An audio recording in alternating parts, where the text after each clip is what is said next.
നമസ്കാരം. ഗൾഫ് ഫോക്കസിലേക്ക് വിശദമായി. ഹജ്ജ് കർമ്മങ്ങൾ പൂർത്തിയാക്കി മലയാളി തീർത്ഥാടകർ നാട്ടിൽ തിരിച്ചെത്തി തുടങ്ങി. സ്വകാര്യ ഗ്രൂപ്പുകളിലെ തീർത്ഥാടകരാണ് ആദ്യം മടങ്ങിയത്. സംസ്ഥാന ഹജ്ജ് കമ്മിറ്റി വഴിയുള്ള തീർത്ഥാടകർ മദീന സന്ദർശനത്തിന് ശേഷം നാട്ടിലേക്ക് മടങ്ങും. കേരളത്തിൽ നിന്നും ആദ്യം ഹജ്ജിനെത്തിയത് സ്വകാര്യ ഗ്രൂപ്പുകൾ വഴിയുള്ള തീർത്ഥാടകരായിരുന്നു. മടക്കയാത്രയിലും ഈ സംഘം തന്നെയാണ് ആദ്യം എത്തിയത്.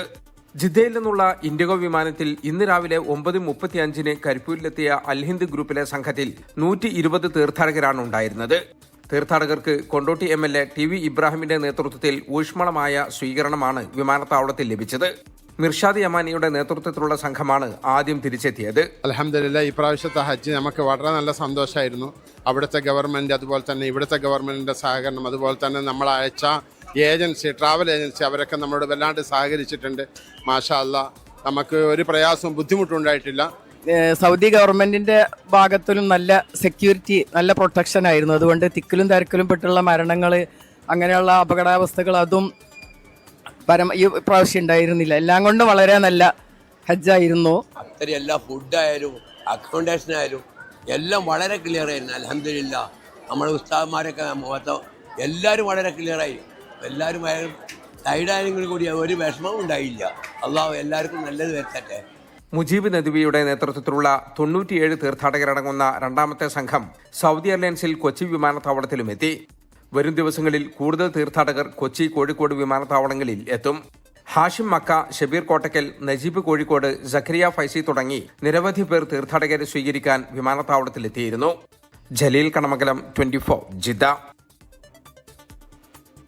ഈദ് അവധി ദിനങ്ങളിൽ ദുബായിലെത്തിയത് റെക്കോർഡ് സന്ദർശകർ. 6 ലക്ഷത്തിലധികം ആളുകളാണ് ദുബായിലെ വിവിധ അതിർത്തികളിലൂടെ എത്തിയത്. 6,29,559 ആളുകളാണ് ഈ മാസം 5 മുതൽ 8 വരെയുള്ള അവധി ദിനങ്ങളിൽ ദുബായിലെ വിവിധ അതിർത്തികളിലൂടെ കടന്നുപോയത്. ദുബായ് താമസ കുടിയേറ്റ വകുപ്പാണ് ഇക്കാര്യം വ്യക്തമാക്കിയത്. ഇതിൽ ദുബായ് അന്താരാഷ്ട്ര വിമാനത്താവളം വഴിയാണ് ഭൂരിഭാഗം യാത്രക്കാരും കടന്നുപോയത്. 5,81,527 യാത്രക്കാർ ദുബായ് വിമാനത്താവളം വഴി സഞ്ചരിച്ചപ്പോൾ ഹത്ത അതിർത്തി വഴി 46,863 യാത്രക്കാരും കടൽ മാർഗം 1,169 പേരുമാണ് എത്തിയതെന്ന് ഡയറക്ടറേറ്റ് അറിയിച്ചു. ലോകത്തിന്റെ ഏറ്റവും പ്രധാനപ്പെട്ട ടൂറിസ്റ്റ് കേന്ദ്രങ്ങളിൽ ഒന്ന് എന്ന നിലയിൽ ദുബായിയുടെ വളർച്ച അടയാളപ്പെടുത്തുന്ന ഒന്നാണ് ഈ കണക്കെന്ന് airport sector assistant director general major general Talal Al Shanqeeti പറഞ്ഞു. അതിർത്തികളിൽ സ്ഥാപിച്ചിട്ടുള്ള സ്മാർട്ട് ഗേറ്റുകളിലൂടെയും ആർട്ടിഫിഷ്യൽ ഇന്റലിജൻസ് സാങ്കേതിക വിദ്യകളിലൂടെയും തടസ്സമില്ലാത്ത യാത്രാനുഭവം ഉറപ്പാക്കുന്നതിന് തങ്ങൾ മുൻഗണന നൽകിയിട്ടുണ്ടെന്നും ഇത് നടപടിക്രമങ്ങൾ വേഗത്തിലാക്കാൻ സാധിച്ചുവെന്നും അദ്ദേഹം കൂട്ടിച്ചേർത്തു. 24 ദുബായ്. കുവൈറ്റിൽ സ്വകാര്യ മേഖലയിൽ എക്സിറ്റ് പെർമിറ്റ് നിർബന്ധമാക്കി. 2025 ജൂലൈ 1 മുതൽ നിയമം പ്രാബല്യത്തിൽ വരും. കുവൈറ്റിൽ സ്വകാര്യ മേഖലയിൽ ജോലി ചെയ്യുന്ന എല്ലാവർക്കും രാജ്യത്തിന് പുറത്തു പോകുന്നതിന് എക്സിറ്റ് പെർമിറ്റ് നിയമം നിർബന്ധമാക്കി. സർക്കാർ മേഖലയിൽ ജോലി ചെയ്യുന്ന പ്രവാസികളുടെ യാത്രയ്ക്ക് എക്സിറ്റ് പെർമിറ്റ് നിയമം ഉണ്ടെങ്കിലും സ്വകാര്യ മേഖലയിൽ ജോലി ചെയ്യുന്നവരുടെ രാജ്യത്തിന് പുറത്തേക്കുള്ള യാത്രയ്ക്കായി തൊഴിൽദാതാക്കളുടെ അനുമതി ഉറപ്പാക്കുന്ന വലിയ മാറ്റമാണ് ഈ നിയമത്തിലൂടെ വരുന്നത്. 2025 ജൂലൈ 1 മുതലാണ് നിയമം പ്രാബല്യത്തിൽ വരുന്നത്. കുവൈറ്റ് തൊഴിൽ മന്ത്രാലയമാണ് ഉത്തരവ് പുറത്തിറക്കിയത്. സഹേൽ ആപ്പ് വഴിയോ public authority four man power വഴിയോ ഇതിനായുള്ള അപേക്ഷ സമർപ്പിക്കാം. തൊഴിൽദാതാവിൻ്റെ അനുമതി ലഭിച്ചാൽ ഉടൻ തന്നെ തടസ്സമില്ലാതെ യാത്ര ചെയ്യാം. വർഷത്തിൽ എല്ലാ ദിവസവും പ്രവർത്തിക്കുന്ന സംവിധാനമാണ് ഇതിനായി ഏർപ്പെടുത്തുക. അടിയന്തര സാഹചര്യങ്ങളിലോ നടപടിക്രമങ്ങൾ അറിയാത്തവർക്കോ സ്ഥാപനത്തിന് തന്നെ നേരിട്ട് എക്സിറ്റ് പെർമിറ്റ് എടുക്കാനുള്ള സംവിധാനവും ഇതിനോടൊപ്പം ഉണ്ടായിരിക്കുമെന്നും അധികൃതർ വ്യക്തമാക്കി. തൊഴിൽ നൽകുന്ന സ്ഥാപനങ്ങളുടെ അറിവില്ലാതെ യാത്ര ചെയ്യുന്നത് ഒഴിവാക്കാനും സുതാര്യത ഉണ്ടാക്കാനുമാണ് പുതിയ നിയമത്തിലൂടെ ലക്ഷ്യമിടുന്നത്. ജലിൻ ത്രിപ്രയാർ, 24 കുവൈറ്റ്. UAE കഴിഞ്ഞ മാസം അനുഭവപ്പെട്ട റെക്കോർഡ് ചൂടാണ്. 20 വർഷത്തിനിടെയുള്ള ഏറ്റവും ഉയർന്ന താപനിലയാണ് മെയ് മാസത്തിൽ UAE രേഖപ്പെടുത്തിയത്. വരും ദിവസങ്ങളിലും താപനില ഉയർന്നു തന്നെ നിൽക്കും. 20 വർഷത്തിനിടെ ഏറ്റവും കൂടുതൽ ചൂട് അനുഭവപ്പെട്ട മാസമാണ് UAE കടന്നുപോയത്. മെയ് മാസത്തിൽ 51.6 ഡിഗ്രി സെൽഷ്യസ് വരെയാണ് താപനില ഉയർന്നത്. അബുദാബിയിലെ സ്വൈഹാനിൽ മെയ് 24-നായിരുന്നു ഉയർന്ന താപനില രേഖപ്പെടുത്തിയത്. ഇത്തവണ വേനൽ തുടങ്ങിയപ്പോൾ മുതൽ സാധാരണ വേനലിന്റെ തുടക്കത്തിൽ അനുഭവപ്പെടുന്നതിനേക്കാൾ ഉയർന്ന ചൂടായിരുന്നു രേഖപ്പെടുത്തിയത്. ഇത് എല്ലാ ദിവസവും തുടരുന്ന കാഴ്ചയുമായിരുന്നു. ഉൾപ്രദേശങ്ങളിലും തീരപ്രദേശങ്ങളിലും ചൂട് ക്രമാതീതമായി ഉയർന്നിട്ടുണ്ട്. വരും ദിവസങ്ങളിലും ചൂട് ഉയർന്നു തന്നെ നിൽക്കുമെന്നാണ് സൂചന. ചൂട് വർദ്ധിക്കുന്ന സാഹചര്യത്തിൽ എല്ലാവരും ആവശ്യമായ ആരോഗ്യ സുരക്ഷാ മുൻകരുതലുകൾ സ്വീകരിക്കണമെന്നും അധികൃതർ നിർദ്ദേശിച്ചു. വെയിലേറ്റുള്ള ആരോഗ്യ പ്രശ്നങ്ങളുണ്ടായാൽ യഥാസമയം ചികിത്സ തേടണമെന്നും അധികൃതർ നിർദ്ദേശിച്ചിട്ടുണ്ട്. ചൂടുയർന്ന പശ്ചാത്തലത്തിൽ ഈ മാസം 15 മുതൽ UAE ഉച്ച വിശ്രമ നിയമം പ്രഖ്യാപിച്ചിട്ടുണ്ട്. 24 ദുബായ്. കെനിയയിൽ വാഹന അപകടത്തിൽ മരിച്ച മലയാളികളുടെ മൃതദേഹം നാട്ടിലെത്തിക്കാൻ ശ്രമം തുടരുന്നു. മരിച്ചവരുടെ പോസ്റ്റ്മോർട്ടം നടപടികൾ പൂർത്തിയായി. ഗുരുതര പരിക്കേറ്റ 3 പേരെ വ്യോമമാർഗം തലസ്ഥാനമായ നെയ്റോബിയിലെത്തിച്ചു. ഖത്തറിൽ നിന്ന് വിനോദസഞ്ചാരത്തിനായി പോയ മലയാളികൾ അടങ്ങുന്ന സംഘം ഞായറാഴ്ച വൈകിട്ടാണ് അപകടത്തിൽപ്പെട്ടത്. മരിച്ച 5 പേരും മലയാളികളാണ്. തൃശൂർ വെങ്കിടങ്ങ് സ്വദേശിനി ജസ്ന കുറ്റിക്കാട്ടുചാലിൽ 1.5 മാസം പ്രായമായ മകൾ റൂഫി മെഹറിൻ, തിരുവനന്തപുരം സ്വദേശിനി ഗീത ഷോജി ഐസക്, പാലക്കാട് കോങ്ങാട് സ്വദേശി റിയ ആൻ, മകൾ 8 വയസ്സുള്ള ടൈറ എന്നിവരാണ് മരിച്ചത്. നടപടിക്രമങ്ങൾ പൂർത്തിയാക്കിയ ശേഷം മൃതദേഹങ്ങൾ എത്രയും വേഗം നാട്ടിലെത്തിക്കുമെന്ന് ഖത്തറിലെ ഇന്ത്യൻ എംബസി അധികൃതർ 24നോട് പറഞ്ഞു. അപകടത്തിൽ ഗുരുതര പരിക്കേറ്റ 3 പേരെ വ്യോമമാർഗവും മറ്റുള്ളവരെ റോഡ് മാർഗവും കെനിയൻ തലസ്ഥാനമായ നെയ്റോബിയിലെത്തിച്ചു. ഇവരെ നെയ്റോബിയിലെ ആശുപത്രിയിൽ പ്രവേശിപ്പിച്ചു. പരിക്കേറ്റ 21 പേർ അപകടനില തരണം ചെയ്തതായാണ് ലഭിക്കുന്ന വിവരം. മരിച്ച മലയാളികളുടെ മൃതദേഹം നാട്ടിലെത്തിക്കാൻ ആവശ്യമായ നടപടികൾ സ്വീകരിക്കണമെന്നാവശ്യപ്പെട്ട് മുഖ്യമന്ത്രി പിണറായി വിജയൻ ഇന്ത്യൻ വിദേശകാര്യ മന്ത്രാലയത്തിന് കത്തയച്ചു. 24 ദോഹ. അന്താരാഷ്ട്ര ബഹിരാകാശ നിലയത്തിലേക്കുള്ള ഇന്ത്യൻ ബഹിരാകാശ സഞ്ചാരി ശുഭാംശു ശുക്ലയുടെ യാത്ര വീണ്ടും മാറ്റി. സ്പേസ് എക്സിന്റെ ഫാൽക്കൺ 9 റോക്കറ്റിൽ ലിക്വിഡ് ഓക്സിജൻ ചോർച്ച കണ്ടെത്തിയതിനെ തുടർന്നാണ് ആക്സിയം 4 ദൌത്യം മാറ്റിയത്. ഇന്ന് ഇന്ത്യൻ സമയം വൈകിട്ട് 5:30-ക്കാണ് ഇന്ത്യൻ പൗരൻ ശുഭാംശു ശുക്ലയുടെയും മറ്റ് 3 പേരുടെയും അന്താരാഷ്ട്ര ബഹിരാകാശ നിലയത്തിലേക്കുള്ള ആക്സിയം 4 വിക്ഷേപണ ദൌത്യം പദ്ധതിയിട്ടിരുന്നത്. എന്നാൽ അവസാനവട്ട പരിശോധനയിൽ റോക്കറ്റിന്റെ ബൂസ്റ്ററിൽ ലിക്വിഡ് ഓക്സിജൻ ചോർച്ച കണ്ടെത്തുകയായിരുന്നു. ഇന്ധനത്തിന്റെ അതിവേഗ ജ്വലനത്തിനാണ് ലിക്വിഡ് ഓക്സിജൻ റോക്കറ്റിൽ ഉപയോഗിക്കുന്നത്. ചോർച്ച തകരാറ് പരിഹരിക്കുന്നതിനായി കൂടുതൽ സമയം ആവശ്യമാണെന്ന് ആക്സിയം സ്പേസും സ്പേസ് എക്സും അറിയിച്ചിട്ടുണ്ട്. പുതിയ തീയതി പിന്നീട് അറിയിക്കും. അന്താരാഷ്ട്ര ബഹിരാകാശ നിലയത്തിലേക്ക് യാത്ര ചെയ്യുന്ന ആദ്യത്തെ ഇന്ത്യൻ പൗരനും ബഹിരാകാശത്തേക്ക് യാത്ര ചെയ്യുന്ന 2ാമത്തെ ഇന്ത്യൻ പൗരനുമാണ് ശുഭാംശു ശുക്ല. ആക്സിയം സ്പേസും ISROയും നാസയും ചേർന്നുള്ള സംയുക്ത സംരംഭമാണ് ആക്സിയം 4. റോക്കറ്റിന്റെ മുകളിൽ ഉറപ്പിച്ചിട്ടുള്ള ഡ്രാഗൺ C-213 എന്ന പേടകത്തിലാണ് യാത്രികർ ഇരിക്കുന്നത്. ഇത് 4ാം തവണയാണ് ആക്സിയം 4 ദൌത്യത്തിന്റെ വിക്ഷേപണ തീയതി മാറ്റുന്നത്. Research desk 24. UAE-യിലെ ഷെയ്ഖ് മുഹമ്മദ് ബിൻ സായിദ് റോഡിലെ ഉമ്മുൽ ഖുവൈൻ എക്സിറ്റിലെ ഗതാഗതക്കുരുക്ക് അപകടങ്ങൾക്ക് കാരണമാകുന്ന വെളിപ്പെടുത്തൽ. ട്രക്കുകൾ അൺലോഡ് ചെയ്യുന്ന പ്രദേശത്താണ് അപകടം പതിവാകുന്നത്. UAE-യിലെ പ്രധാന ഹൈവേകളിൽ ഒന്നായ ഷെയ്ഖ് മുഹമ്മദ് ബിൻ സായിദ് റോഡിലെ ഉമ്മുൽ ഖുവൈൻ എക്സിറ്റിൽ ട്രക്കുകൾ അൺലോഡ് ചെയ്യുന്ന പ്രദേശത്താണ് അപകടം പതിവാകുന്നതായി കണ്ടെത്തിയിരിക്കുന്നത്. പ്രദേശത്തെ ഗതാഗതക്കുരുക്ക് ഈ വർഷം ജനുവരി മുതൽ ഇതുവരെ 137 അപകടങ്ങൾക്കും 6 മരണങ്ങൾക്കും കാരണമായതായി ഫെഡറൽ നാഷണൽ കൗൺസിൽ അംഗം മുഹമ്മദ് അൽ കഷ് വെളിപ്പെടുത്തി. പ്രശ്നപരിഹാരത്തിനായി ഊർജ്ജ അടിസ്ഥാന സൗകര്യ മന്ത്രി സുഹൈൽ മസ്റൂയെ ഇക്കാര്യം ധരിപ്പിച്ചതായും അദ്ദേഹം പറഞ്ഞു. മന്ത്രി നൽകിയ രേഖാമൂലമുള്ള പ്രതികരണത്തിൽ ട്രക്കുകൾ എക്സിറ്റിൽ അനിയന്ത്രിതമായി നിൽക്കുന്ന പ്രശ്നം നേരത്തെ തന്നെ ശ്രദ്ധയിൽപ്പെട്ടതാണെന്നും അതിന് പരിഹാരമായി യെല്ലോ ബോക്സ് സംവിധാനം നടപ്പാക്കിയതായും വ്യക്തമാക്കിയിട്ടുണ്ട്. ചില ട്രക്ക് ഡ്രൈവർമാർ ഈ സംവിധാനം പരിഗണിക്കാത്തത് മൂലമാണ് പ്രശ്നം തുടരുന്നതെന്നും അധികൃതർ അറിയിച്ചു. വിഷയത്തിൽ കൃത്യമായ ഇടപെടൽ നടത്തുമെന്നും അധികൃതർ ഉറപ്പ് നൽകിയിട്ടുണ്ട്. 24 ദുബായ്. റിയാദിലുണ്ടായ വാഹനാപകടത്തിൽ മലയാളി മരിച്ചു. എറണാകുളം കിഴക്കമ്പലം സ്വദേശി അജു പോളാണ് മരിച്ചത്. അജുവും കുടുംബവും സഞ്ചരിച്ച കാർ അപകടത്തിൽപ്പെടുകയായിരുന്നു. സംഭവസ്ഥലത്തെത്തിയ പോലീസ് ഉടൻ തന്നെ ഇവരെ ആശുപത്രിയിലേക്ക് എത്തിച്ചെങ്കിലും വഴിമധ്യേ അജു മരിച്ചു. പരിക്കേറ്റ ഭാര്യ സ്മിതയെയും ഇളയ മകൻ എബിസിനെയും റിയാദിലെ ഷുമൈസി ആശുപത്രിയിൽ പ്രവേശിപ്പിച്ചു. അമേരിക്കയുമായുള്ള 6ാം റൗണ്ട് ആണവ ചർച്ചകൾ ഈ മാസം 15-ന് നടക്കുമെന്ന് ഇറാൻ വിദേശകാര്യ മന്ത്രാലയം. ഒമാന്റെ തലസ്ഥാനമായ മസ്കറ്റിലാകും ചർച്ചകൾ നടക്കുക. ഏപ്രിൽ മുതൽ 5 റൗണ്ട് ചർച്ചകളാണ് ഇറാനും അമേരിക്കയും തമ്മിൽ നടത്തിയത്. ഇറാൻ യുറേനിയം സമ്പുഷ്ടീകരണം പൂർണ്ണമായും ഉപേക്ഷിക്കണം എന്നാണ് അമേരിക്കയുടെ നിലപാട് പക്ഷപാതപരം എന്നാണ് ഇറാൻ വ്യക്തമാക്കുന്നത്. ഹിറ്റ്ലർ തൂക്കിലേറ്റിയ മലയാളി മുച്ചിലോട്ട് മാധവന്റെ കഥ പറയുന്ന പരന്ത്രി സ്കുഴൽ നോവൽ പുറത്തിറങ്ങി. അഭിനാഷ് തുണ്ടുമണിലിന്റെ നോവൽ SPCS NBS ആണ് പുറത്തിറക്കിയത്. പ്രശസ്ത എഴുത്തുകാരൻ ബെന്യാമിനാണ് കവർ പ്രകാശനം ചെയ്തത്.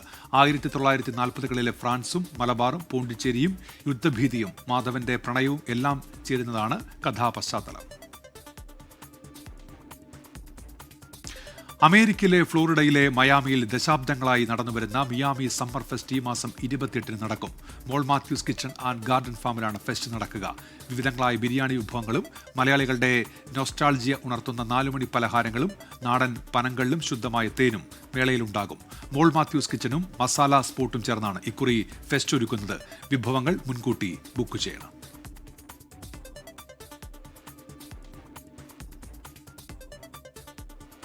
ബേപ്പൂർ അഴീക്കൽ പുറംകടലിന് സമീപം അറബിക്കടലിൽ അപകടത്തിൽപ്പെട്ട വാൻഹായ് 503 ചരക്ക് കപ്പലിലെ രക്ഷാദൌത്യത്തിൽ നിർണായക പുരോഗതി. തീപിടിച്ച കപ്പലിലേക്ക് വിദഗ്ധ സംഘം വടം ഉപയോഗിച്ച് ഇറങ്ങി കപ്പലിനെ കോസ്റ്റ് ഗാർഡിന്റെ കപ്പലുമായി ബന്ധിപ്പിച്ചു. കപ്പൽ കൂടുതൽ ഉൾക്കടലിലേക്ക് മാറ്റാനാണ് ശ്രമം. ഉൾക്കടലിലെ കപ്പലിന്റെ കൂടുതൽ ദൃശ്യങ്ങൾ 24 ലഭിച്ചു.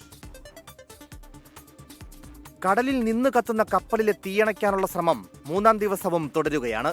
തീയുടെ തീവ്രത കുറഞ്ഞെങ്കിലും പൂർണ്ണമായും നിയന്ത്രണ വിധേയമായില്ല.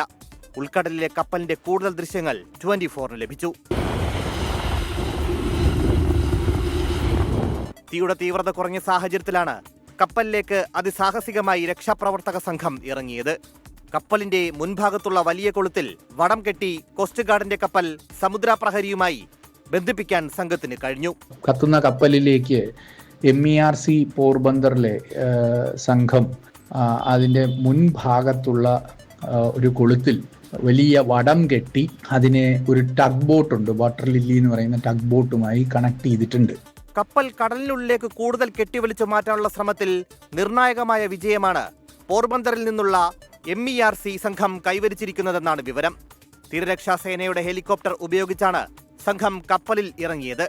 അതേസമയം കപ്പൽ അപകടങ്ങളിൽ കോസ്റ്റ് ഗാർഡും ഷിപ്പിംഗ് മന്ത്രാലയവും ഇടപെട്ടിട്ടുണ്ടെന്ന് കേന്ദ്രമന്ത്രി ജോർജ് കുര്യൻ പ്രതികരിച്ചു. നമ്മുടെ കപ്പാസിറ്റി അതുപോലെ ഇന്റർനാഷണൽ ലെവൽ തലത്തിലുള്ള അതിനൊരു നടപടിക്രമമുണ്ട്. അത് മുഴുവൻ പൂർത്തിയാക്കിയെങ്കിൽ മാത്രമേ ചെയ്യാൻ സാധിക്കുകയുള്ളൂ. അപ്പോൾ അതുകൊണ്ട് അതിൻ്റെ രണ്ടാമത്തെ അടുത്തോട്ട് നമുക്ക് പോകാൻ സാധിച്ചിട്ടില്ല. ആദ്യത്തെ പ്രക്രിയ നടന്നുകൊണ്ടിരിക്കുകയാണല്ലോ. അതെന്ത് ചെയ്യാൻ സാധിക്കും, അത് പിന്നെ ആ കപ്പൽ അവരും കൂടെയാണ് തീരുമാനിക്കേണ്ടത്. അവർക്ക് ആ കപ്പൽ വേണ്ടെങ്കിൽ രക്ഷയില്ല. അതിൻ്റെ അകത്തുള്ള വസ്തുക്കളെടുത്ത് നശിപ്പിക്കാനേ സാധിക്കും. കോസ്റ്റ് ഗാർഡിന്റെ സാമർഥ്, സജേത്, സമുദ്രപ്രഹരി എന്നീ കപ്പലുകൾ തീയണയ്ക്കാനുള്ള ദൗത്യം തുടരുകയാണ്. കടലിൽ കണ്ടെയ്നറുകൾ പതിച്ചുള്ള പാരിസ്ഥിതികാഘാതം ഒഴിവാക്കാൻ പൊല്യൂഷൻ കൺട്രോൾ വെസൽ ദൗത്യം തുടരുന്നുണ്ട്. നാവികസേനയുടെ INS സത്ലജിനെ ദൗത്യമേഖലയിൽ നിന്ന് പിൻവലിച്ചു. കൊച്ചി തീരത്തിനടുത്ത് മുങ്ങിയ MSC എൽസ 3യുടെ സർവേ ദൗത്യവുമായി ബന്ധപ്പെട്ടാണിത്. അതേസമയം മംഗളൂരുവിൽ ചികിത്സയിലുള്ള നാവികരുടെ ആരോഗ്യനില മെച്ചപ്പെട്ടു.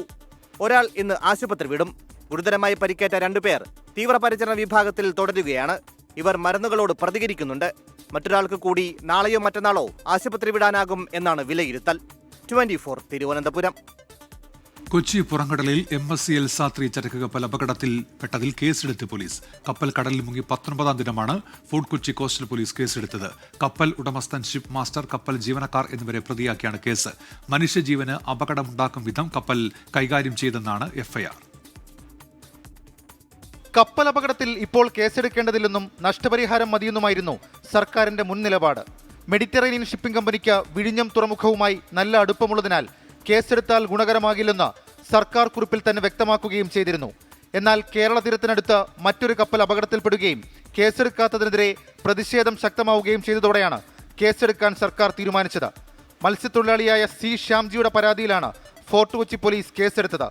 അടിക്കടി എന്തുകൊണ്ട് നമ്മുടെ കടലിൽ, ഇവിടെ നമ്മുടെ ആലപ്പുഴ, എറണാകുളം, കൊച്ചി ഈ പറയപ്പെടുന്ന ഈ ബോർഡറിനകത്ത് വന്ന് കടൽ ഇത്തരം കപ്പൽ അപകടങ്ങളുണ്ടാകും. ഇതിനകത്ത് ദുരൂഹത ഉണ്ടാവാം. പരാതി കൊടുത്ത് FIR ഇട്ട്, നമ്മൾ FIR ഇട്ടപ്പോൾ ഗവൺമെൻറ് നടപടി സ്വീകരിച്ചല്ലോ, കേസെടുത്തല്ലോ. അതൊരു വലിയ സന്തോഷമാണ്. കപ്പലുടമയാണ് 1-ാം പ്രതി. കപ്പലിന്റെ ഷിപ്പ് മാസ്റ്ററിനെ 2-ാം പ്രതിയായും മറ്റു ജീവനക്കാരെ 3-ാം പ്രതിയാക്കിയും ഉൾപ്പെടുത്തിയിട്ടുണ്ട്. സ്ഫോടന സാധ്യതയുള്ള ചരക്കുണ്ടായിരിക്കെ കപ്പൽ മനുഷ്യജീവനും സ്വത്തിനും അപകടമുണ്ടാക്കുന്ന തരത്തിൽ കൈകാര്യം ചെയ്തുവെന്നാണ് FIR. കേസെടുക്കാൻ നിയമപരമായ നടപടിക്രമങ്ങൾ പൂർത്തിയാക്കണമായിരുന്നുവെന്നാണ് തുറമുഖ വകുപ്പ് മന്ത്രി VN വാസവന്റെ വാദം. ഈ കാര്യങ്ങളെ സംബന്ധിച്ചിടത്തോളം കേസ് എടുക്കേണ്ടതില്ലെന്ന് ഒരു ഘട്ടത്തിലും തീരുമാനിച്ചിരുന്നില്ല. ഒരു ക്രിമിനൽ ഓഫൻസ് നടന്നെങ്കിൽ മാത്രമേ ആദ്യം ചാടിക്കരുതെന്ന് കേസെടുക്കാൻ കഴിയൂ. അല്ലെങ്കിൽ ഈ കാര്യത്തിൽ പരാതികൾ വരുന്നതിനെ ആസ്പദമാക്കിയും കേന്ദ്ര ഷിപ്പിംഗ് മന്ത്രാലയത്തിന്റെ പരിശോധനയിൽ വരുന്ന റിപ്പോർട്ടിനെ ആസ്പദമാക്കിയുമാണ് കേസെടുക്കേണ്ടത്. കേസെടുക്കാൻ കാലതാമസമുണ്ടായത് എന്തുകൊണ്ടെന്നാണ് പ്രതിപക്ഷത്തിന്റെ ചോദ്യം. കേസെടുക്കാനുള്ള കേരള സർക്കാരിൻ്റെ വൈകിയുദിച്ച ബുദ്ധി എന്തായാലും നല്ല കാര്യമാണ്. 24-ാം തീയതി പാതിരാത്രി നടന്ന സംഭവത്തിന് 17 ദിവസം കഴിഞ്ഞിട്ടാണ് സർക്കാർ ഒരു FIR ഇട്ടിരിക്കുന്നത്. കേസെടുക്കാൻ അഡ്വക്കേറ്റ് ജനറലിന്റെ നിയമോപദേശം ലഭിച്ചിരുന്നതായി സർക്കാർ അറിയിച്ചു. പരാതി ഉണ്ടെങ്കിൽ FIR രജിസ്റ്റർ ചെയ്യാമെന്ന് അഡ്വക്കേറ്റ് ജനറൽ നിയമോപദേശം നൽകിയിരുന്നതായും സർക്കാർ വിശദീകരിച്ചു. 24 തിരുവനന്തപുരം. സംസ്ഥാനത്ത് വരും ദിവസങ്ങളിൽ അതിശക്തമായ മഴയ്ക്ക് സാധ്യതയെന്ന് കേന്ദ്ര കാലാവസ്ഥാ വകുപ്പ്. എല്ലാ ജില്ലകളിലും മഴ മുന്നറിയിപ്പുണ്ട്. കണ്ണൂർ, കാസർഗോഡ് ജില്ലകളിൽ നാളെ ഓറഞ്ച് അലർട്ടാണ്. കേരള, കർണാടക, ലക്ഷദ്വീപ് തീരങ്ങളിൽ മത്സ്യബന്ധനത്തിന് വിലക്കുണ്ട്.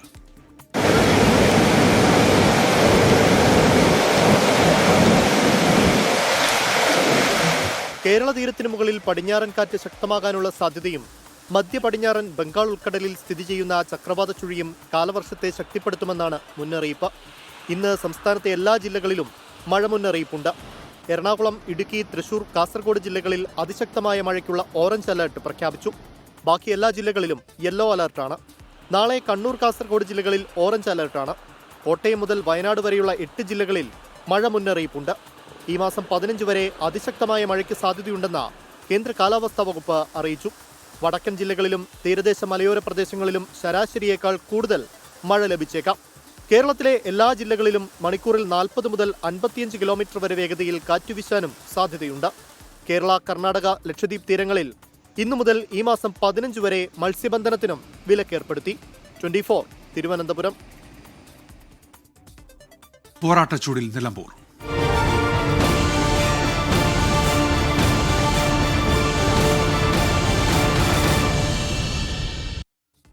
നിലമ്പൂരിൽ വർഗീയ ബന്ധം ആരോപിച്ച് LDF-ഉം UDF-ഉം കിട്ടാത്ത മുന്തിരി പുളിക്കുമെന്നത് പോലെയാണ് LDF-ന്റെ സ്ഥിതിയെന്ന ജമാഅത്തെ ഇസ്ലാമി വിഷയത്തിൽ UDF. ജമാഅത്തെ ഇസ്ലാമിയുടെ പിന്തുണ ഇന്നലെയുമില്ല, ഇന്നുമില്ല, ഇനി നാളെയുമില്ലെന്ന് CPIM സംസ്ഥാന സെക്രട്ടറി MV ഗോവിന്ദൻ. നിലമ്പൂരിൽ കൊണ്ടും കൊടുത്തുമാണ് നേതാക്കളുടെ പ്രചാരണം. നിലമ്പൂരിൽ ജമാഅത്തെ ഇസ്ലാമിക്ക് 5000 വോട്ടെന്നാണ് LDF UDF കണക്കുകൂട്ടൽ. ജമാഅത്തെ ഇസ്ലാമിയുടെ രാഷ്ട്രീയ സംഘടനയായ വെൽഫെയർ പാർട്ടി UDF സ്ഥാനാർത്ഥി ആര്യടൻ ഷൗക്കത്തിന് പിന്തുണ പ്രഖ്യാപിച്ചതോടെ LDF-ന്റെ നെറ്റ് ചൊളിഞ്ഞു. പിന്തുണയെ സ്വാഗതം ചെയ്തും LDF-നുള്ള PDP പിന്തുണയെ വിമർശിച്ചും UDF നേതാക്കൾ. അവർക്ക് ആരെയും കൂട്ടാം, അവർ തൊട്ടാൽ എല്ലാവരും ശുദ്ധമായി, അവരുടെ കൂടെ കൂടാത്തവരെല്ലാം അശുദ്ധി ഉള്ളവരായിട്ട് CPM കൽപ്പിക്കുന്നു. CPM-നെ എതിർക്കുന്നവരെല്ലാവരും അശുദ്ധിയുള്ളവരായിട്ട് മാറും. അവരുടെ ആ അവസരവാദ നയം കേരളത്തിലെ ജനങ്ങൾക്ക് നന്നായിട്ട് അറിയാം. അതൊന്നും വിലപ്പോവില്ല. നിലമ്പൂരിൽ ഇലക്ഷൻ നടക്കുന്നുണ്ട്. ഇലക്ഷൻ നടക്കുമ്പോൾ സ്ഥാനാർത്ഥികൾ വോട്ട് നേടും. സ്ഥാനാർത്ഥികൾക്ക് ആരുടെ വോട്ടും വാങ്ങിക്കാം. നിങ്ങൾ ചോദിക്കുന്ന ചോദ്യം ചോദിക്കേണ്ടത് CPM-നോടാണ്. അവർ ജമാഅത്തെ ഇസ്ലാമി നല്ലതാണെന്ന് പറഞ്ഞു, ജമാഅത്തെ ഇസ്ലാമിയെ കൂട്ടുകൂടി. ഇപ്പം ജമാഅത്തെ ഇസ്ലാമി കുറ്റപ്പെടുത്തുന്നതിൽ ആത്മാർത്ഥതയുണ്ടോ എനിക്കറിയില്ല. ജമാഅത്തെ ഇസ്ലാമി RSS-ന്റെ മുസ്ലിം മുഖമെന്നായിരുന്നു LDF വിമർശനം. ഞങ്ങൾക്ക് ജമാഅത്തെ ഇസ്ലാമിയായിട്ട് യാതൊരു രാഷ്ട്രീയ കൂട്ടുകെട്ടുമില്ല. മുമ്പുമില്ല, ഇന്നുമില്ല, നാളെയുമില്ല. ഒരു രാഷ്ട്രീയ കൂട്ടുകെട്ടും ഈ വർഗീയ ശക്തികളുമായിട്ട് ഉണ്ടാക്കാൻ ഞങ്ങൾ ഉദ്ദേശിക്കുന്നില്ല. മുൻപ് ലോക്സഭാ തെരഞ്ഞെടുപ്പ് കാലത്ത് PDP ബന്ധത്തെ ചൊല്ലി CPIM-ഉമായി കൊമ്പുകോർത്ത CPI മുൻനിലപാടിൽ നിന്നും മലക്കം മറിഞ്ഞു. ജമാഅത്തെ ഇസ്ലാമി RSS-ന്റെ മുസ്ലിം പതിപ്പായിരിക്കെ അതിനെ PDP-യുമായി ബന്ധപ്പെടുത്തുന്നത് ശരിയായിരിക്കില്ല. നിങ്ങൾ പറയുന്ന കാലത്ത് PDP ഇന്നില്ലല്ലോ. ആ PDP ഇല്ല. അതിന്റെ തീവ്രവാദ ആശയങ്ങളുടെ സ്വഭാവത്തിന്റെ മാറ്റം വന്നിട്ടുണ്ട്. പ്രീണന രാഷ്ട്രീയമാണ് നടക്കുന്നത് എന്നാണ് BJP സംസ്ഥാന അധ്യക്ഷൻ രാജീവ് ചന്ദ്രശേഖറിന്റെ വിമർശനം. ഞങ്ങൾ ചെയ്യുന്നത് വികസനം, 11 കൊല്ലം വികസനം ചെയ്ത് കാണിച്ചു കൊടുത്ത വികസനം, ഇവിടെ അഴിമതിയും പ്രീണന രാഷ്ട്രീയവും. ഇതാണ് കോൺട്രാസ്റ്റ്, ഇതാണ് ചോയ്സ്. ജമാഅത്തെ ഇസ്ലാമി UDF-നെയും PDP-യും അഖില ഭാരതീയ ഹിന്ദു മഹാസഭയും LDF-നെയും പിന്തുണയ്ക്കുന്നതാണ് നിലവിൽ നിലമ്പൂരിലെ ചൂടേറിയ ചർച്ചാ വിഷയം. 24 നിലമ്പൂർ. ജമാഅത്തെ ഇസ്ലാമിക്ക് ഇപ്പോൾ മതരാഷ്ട്രവാദമില്ലെന്ന പ്രതിപക്ഷ നേതാവ് VD സതീശന്റെ പ്രസ്താവനയിൽ വിവാദം. പ്രസ്താവന ഗൗരവതരമെന്ന് കുറ്റപ്പെടുത്തി സമസ്ത AP വിഭാഗം രംഗത്തെത്തി. ജമാഅത്തെ ഇസ്ലാമിയുടെ അടിസ്ഥാന ആശയങ്ങളിൽ മാറ്റം വന്നിട്ടില്ലെന്ന് SYS സംസ്ഥാന ജനറൽ സെക്രട്ടറി റഹ്മത്തുള്ള സഖാഫി എളമരം പറഞ്ഞു. പ്രതിപക്ഷ നേതാവ് അതിനുശേഷം നടത്തിയ ഒരു പ്രസ്താവനയിൽ ജമാഅത്തെ ഇസ്ലാമി പഴയ ആശയങ്ങളൊക്കെ ഒഴിവാക്കിയിട്ടുണ്ട് എന്ന് പറഞ്ഞത് വളരെയേറെ ഗൗരവത്തോടെ കാണേണ്ട ഒരു സംഗതിയാണ്. ജമാഅത്തെ ഇസ്ലാമിയെ സംബന്ധിച്ച് വേണ്ട പോലെ പഠിച്ചിട്ടല്ല ഈ പ്രസ്താവന എന്നാണ് തോന്നുന്നത്. ജമാഅത്തെ ഇസ്ലാമി അവരുടെ ആശയം നിലനിർത്തിക്കൊണ്ട് തന്നെ ഒരു രാഷ്ട്രീയ പാർട്ടി രൂപീകരിച്ചു എന്നല്ലാതെ അവരൊരിക്കലും അവരുടെ ആശയത്തിൽ നിന്ന് പിന്മാറിയിട്ടില്ല. സമസ്തയെ പ്രശംസിച്ച് മുഖ്യമന്ത്രി പിണറായി വിജയനും പ്രതിപക്ഷ നേതാവ് VD സതീശനും വിയോജിപ്പ് രേഖപ്പെടുത്താനുള്ള ഇടം സമസ്തയിലുണ്ടെന്ന് പിണറായി വിജയൻ. സമസ്തയില്ലാത്ത സാമൂഹിക കേരളത്തെക്കുറിച്ച് ചിന്തിക്കാനാകില്ലെന്ന് VD സതീശൻ. സമസ്തയുടെ ചരിത്രം പറയുന്ന പുസ്തക പ്രകാശന ചടങ്ങിലായിരുന്നു പ്രശംസ.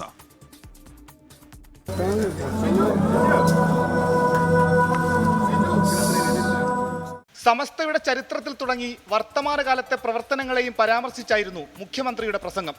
സമസ്ത മുന്നോട്ട് വയ്ക്കുന്ന ചിലതിൽ വിയോജിപ്പുണ്ടെന്നും അത് തുറന്നു പറയാനുള്ള ജനാധിപത്യ ഇടമുള്ളതാണ് ശ്രദ്ധേയമെന്നും മുഖ്യമന്ത്രി. എന്നാൽ ആ വിയോജിപ്പ് രേഖപ്പെടുത്താനുള്ള ജനാധിപത്യപരമായ ഇടം നിലനിൽക്കുന്നു എന്നതാണ് ഏറ്റവും പ്രധാനം.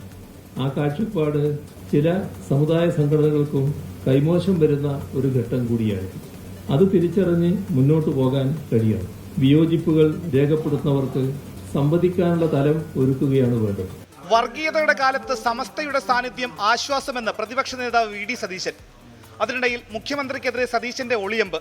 വേദി വിട്ട് മുഖ്യമന്ത്രി പോയ ശേഷമായിരുന്നു പരോക്ഷ വിമർശനം. പച്ചവെള്ളത്തിന് തീ പിടിപ്പിക്കുന്ന വർഗീയതയുള്ള ഒരു കാലമാണ്. ചിലര് നോക്കി നിൽക്കുകയാണ്, എന്തെങ്കിലും വീണ് കിട്ടാൻ തീ പിടിപ്പിക്കാൻ നോക്കി നിൽക്കുകയാണ്. എല്ലാ ഭാഗത്തും ഉണ്ട് ഈ ആളുകൾ നോക്കി നിൽക്കുകയാണ്. അവരവസരം മുതലാക്കാൻ വേണ്ടി തയ്യാറായി നിൽക്കുകയാണ്. അവിടെ സമസ്തയുടെ സാന്നിധ്യം എന്ന് പറയുന്നത് ആശ്വാസകരമാണ്. അവരെ കൂടി നമുക്ക് ഈ മുഖ്യധാരയിലേക്ക് കൊണ്ടുവരാൻ നമുക്ക് കഴിയണം. വർഗീയ കലാപമോ അനൈക്യമോ ഉണ്ടാക്കാനുള്ള പ്രവർത്തനം സമസ്തയുടെ ഭാഗത്തു നിന്നുണ്ടായിട്ടില്ലെന്ന് ജിഫ്രി മുത്തുക്കോയ തങ്ങൾ. ഇവിടെ വർഗീയ കലാപങ്ങൾ ഉണ്ടാക്കാനോ അല്ലെങ്കിൽ തീവ്രവാദ പ്രചരണത്തിന് വേണ്ടിയോ അതിൽ നിന്നും അന്നൽക്കുള്ള ഇവിടെ ഏതെങ്കിലും മനുഷ്യരുടെ എന്തെങ്കിലും നിലക്കുള്ളതായ അനൈക്യവും സൃഷ്ടിച്ചുകൊണ്ടുള്ള ഒരു പ്രവർത്തനം ഇന്നേ വരെ സമസ്ത കേരള ജമീയത്തുൽ ഉലമയിൽ നിന്നുണ്ടായിട്ടില്ല. ജമാഅത്തെ ഇസ്ലാമി UDF ബന്ധത്തെ ചൊല്ലി രാഷ്ട്രീയ പോര് തുടരുമ്പോഴും വിവാദ വിഷയങ്ങളിലേക്ക് കടക്കാതിരിക്കാൻ മുഖ്യമന്ത്രിയും പ്രതിപക്ഷ നേതാവും സമസ്തയുടെ വേദിയിൽ ശ്രദ്ധിച്ചു. 24 തിരുവനന്തപുരം.